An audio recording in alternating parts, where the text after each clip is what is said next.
मेरे प्यारे कृष्ण भक्तों को मेरा प्यार भरा राधे राधे। आज हम श्रीमद् भागवत के चतुर्थ स्कंद के 11वें अध्याय में प्रवेश करेंगे, जिसमें स्वयंभू मनु का ध्रुव जी को युद्ध बंद करने के लिए समझाने का वर्णन किया गया है।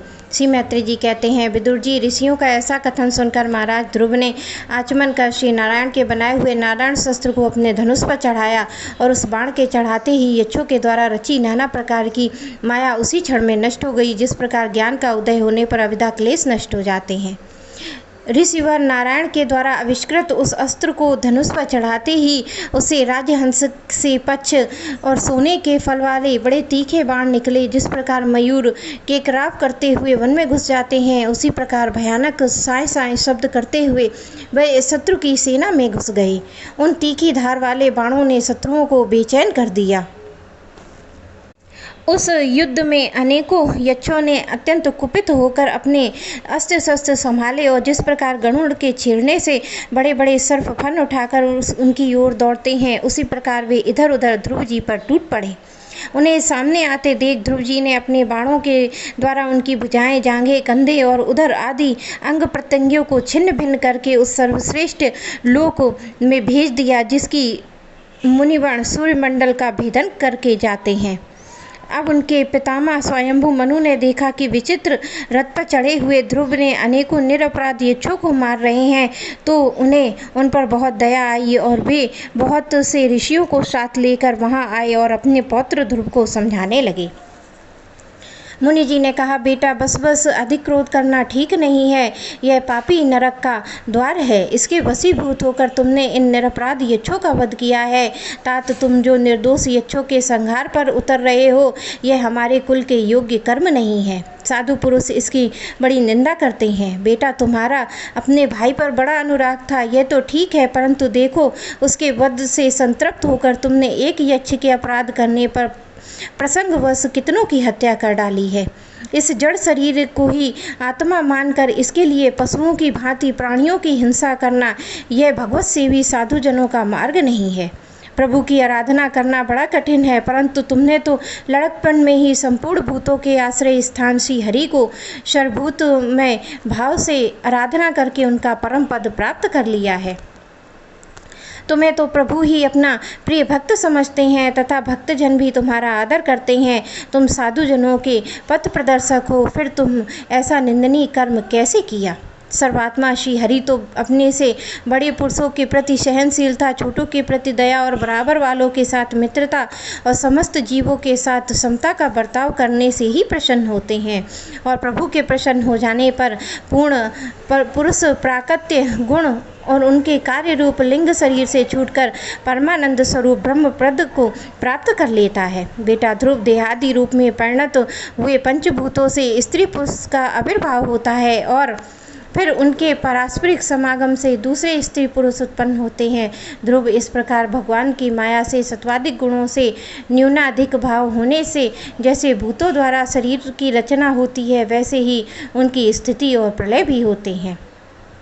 ध्रुव, वे काल रूप अव्यय परमात्मा ही स्वयं अंत रहित होकर भी जगत का अंत करने वाले हैं तथा अनादि होकर भी सबके आदि करता हैं। वे ही एक जीव से दूसरे जीव को उत्पन्न करके संसार की सृष्टि करते हैं तथा मृत्यु के द्वारा मारने वाले को भी मरवा कर उनका संहार करते हैं। काल भगवान संपूर्ण सृष्टि में समान रूप से अनुपृष्ट हैं। उनका ना तो कोई मित्र पक्ष है, ना शत्रु पक्ष। जैसे वायु के चलने पर धूल उसके साथ साथ उड़ती है, उसी प्रकार समस्त जीव अपने अपने कर्मों के अधीन होकर काल की गति का अनुसरण करते हैं और अपने अपने कर्म अनुसार सुख दुख आदि फल भोगते हैं। सर्वसमर्थ श्री हरि कर्म बंधन में बंधे हुए जीव की आयु की वृद्धि और क्षय विधान करते हैं, परंतु वे स्वयं इन दोनों से रहित अपने स्वरूप में स्थित हैं। राजन, इन परमात्मा को ही कर्म चार्वक स्वभाव काल ज्योतिषी दैव काम शास्त्री काम कहते हैं। वे किसी भी इंद्रिय और प्रमाण के विषय नहीं है। वेदादि अनेक शक्तियाँ भी उन्हीं से प्रकट हुई हैं। वे क्या करना चाहते हैं, इस बात को कोई भी संसार में कोई नहीं जानता है। फिर अपने मूल का कारण उन प्रभु को तो जान ही कौन सकता है। बेटा, ये कुबेर के अनुचर तुम्हारे भाई को मारने वाले नहीं हैं, क्योंकि मनुष्य ने मनुष्य के जन्म और मरण का वास्तविक कारण तो ईश्वर है। एकमात्र वही संसार को रचता, पालता और नष्ट करता है, किंतु अहंकार शून्य होने के कारण इसके गुण और कर्मों में वह सदा निर्लेप रहता है। वे संपूर्ण प्राणियों के अंतरात्मा, नियंता और रक्षा करने वाले प्रभु ही अपनी माया शक्ति से युक्त होकर संपूर्ण जीवों का सृजन, पालन और संहार करते हैं। बेटा ध्रुव, जब तुम 5 वर्ष की अवस्था में अपनी सौतेली माता के बाग बाणों से मारमाहत होकर माँ की गोद छोड़कर वन को चले गए, वहाँ तपस्या के द्वारा जिन हंसी की इस भगवान की आराधना करके तुमने त्रिलोकी से ऊपर ध्रुव पद प्राप्त किया है, और जो तुम्हारे वैर भावहीन सरल हृदय में वात्सल्य यश विशेष रूप से विराजमान हुए थे, उन निर्गुण, अद्वितीय, अविनाशी, नित्य में युक्त परमात्मा को अध्यात्म दृष्टि से अपने अंतःकरण में ढूंढो, और उनमें यह भेदभाव प्रपंच न होने पर भी प्रतीत हो रहा है। ऐसा करने में सर्वशक्ति संपन्न परमानंद स्वरूप सर्वांतरीय भगवान अनंत में तुम्हारी सुदृढ़ भक्ति होगी, और उसके प्रभाव से तुम मैं मेरेपन रूप इस दृढ़ हुई अविद्या की गांठ को काट डालोगे। राजन, जिस प्रकार औषधि से रोग शांत किया जा सकता है, उसी प्रकार मैंने तुम्हें जो कुछ उपदेश दिया है उस पर विचार करके अपने क्रोध को शांत करो, और क्रोध कल्याण मार्ग का बड़ा ही विरोधी है। भगवान तुम्हारा मंगल करें। क्रोध के वशीभूत हुए पुरुष से सभी लोगों का बड़ा भय होता है, इसलिए जो बुद्धिमान पुरुष ऐसा चाहता है कि मुझसे किसी भी प्राणी को भय ना हो और मुझसे किसी से भय ना हो, उसे क्रोध के वश भी कभी ना होना चाहिए। तुम्हें जो यह समझकर कि मेरे भाई को मारने वाले इतने यक्षों का संहार किया है, इससे तुम्हारे द्वारा भगवान शंकर के सखा कुबेर जी का बड़ा अपराध हुआ है। इसलिए बेटा, जब तक कि महापुरुषों का तेज हमारे कुल का आक्रांत नहीं कर लेता है, इसके पहले ही विनम्र भाषण और विनय के द्वारा शीघ्र ही उन्हें प्रसन्न कर लो।